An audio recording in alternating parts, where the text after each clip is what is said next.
abo 2 minutes past 12 ngifonelwa kuthiwa ngithole umsebenzi wathi bangayifaka yini imali ngathi hayibo into enjani le bangayifaka imali hayi kwakuwumsebenzi engangifake kuwona i-CV mina ngangifake lapha ngifuna noma u-merchandiser noma yini bafona labantu bathi bangayifaka yini i-deposit uyakwazi ukufaka i-deposit ngoba phela anginamali ngivume mina angazi nokuthi ngizohola malini sengisaba nokubuza ukuthi imalini vele engizoyihola kwaye i-deposit kuzoba imalini uma ngabe kwenzeka ngingasasebenzi kuzothini hayi bo kungenilento ngiyivume phela le deposit ngiyayidinga nami imali hawu sengithole nomsebenzi sekuzodingakala ukuthi ngigibele kuthiwe ngifike ngo-7 ekuseni 7 ekuseni hayi ibala lolo nomlenze sengiwuzwile ukuthi uyaphila sengiyaphila mina futhi ngiredi ukuthi ngaya ngempela kosebenza aye ngibuye-ke la yabona sengiyalala ngilele ngicabanga ukuthi kwaba ine-space of 15 minutes yangena le mali hayibo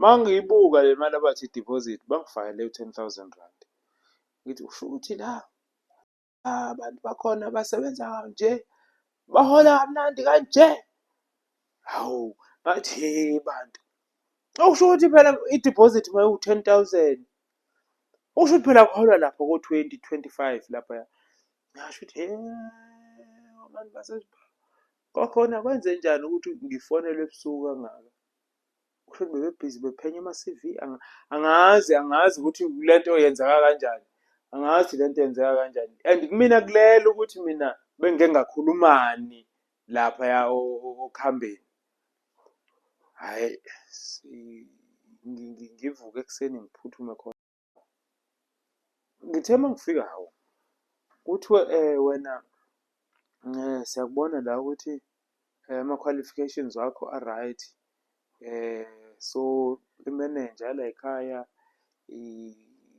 i-resign-ile what hawu bathi la bantu laba bazongifundisa umsebenzi along the way bayabonga nje ukuthi ngi-honorishe ngithi kukhona into e-wrong la ngiyabona ukuthi la kukhona into e-wrong la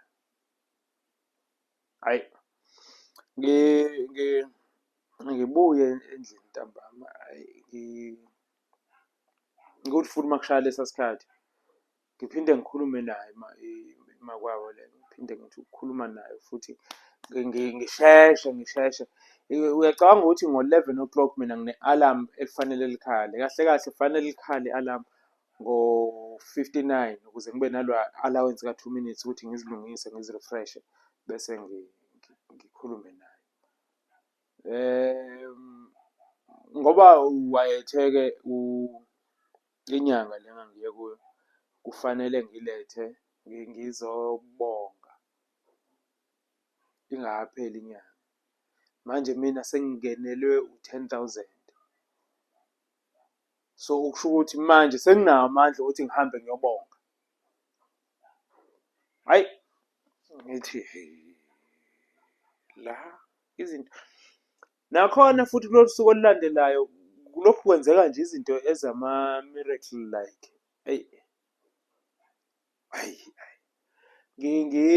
ngikhande phela manje ngingathola-ke usuku olwalu-off hhayi ngithathe leyo day off ngiye lapha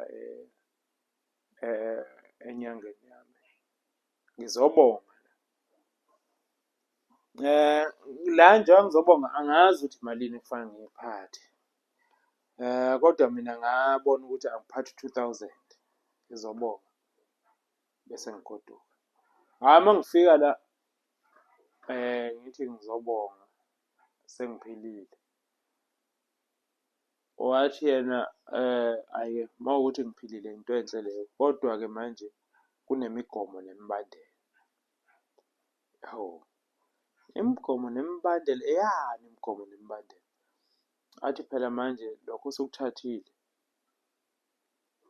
akukona into yokudlala.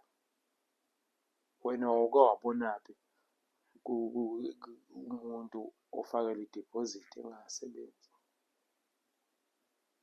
Hawu, uyakwazi lokho?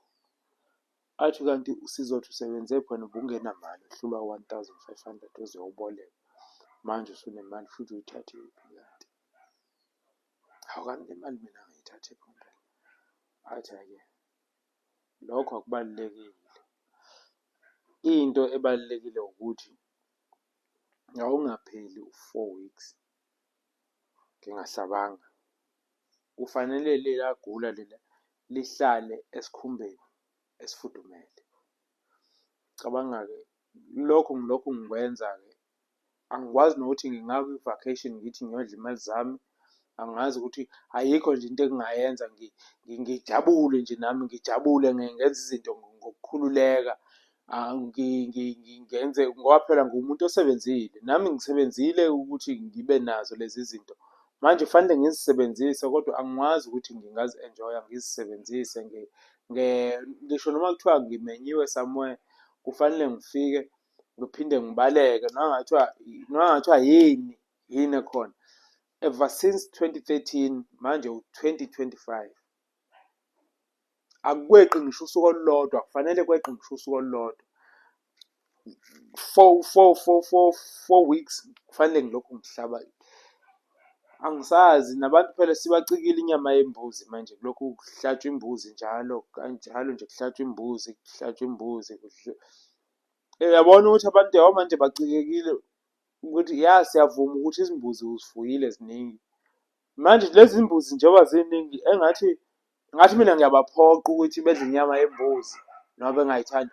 Nje ngiphila leyo mpilo ngoba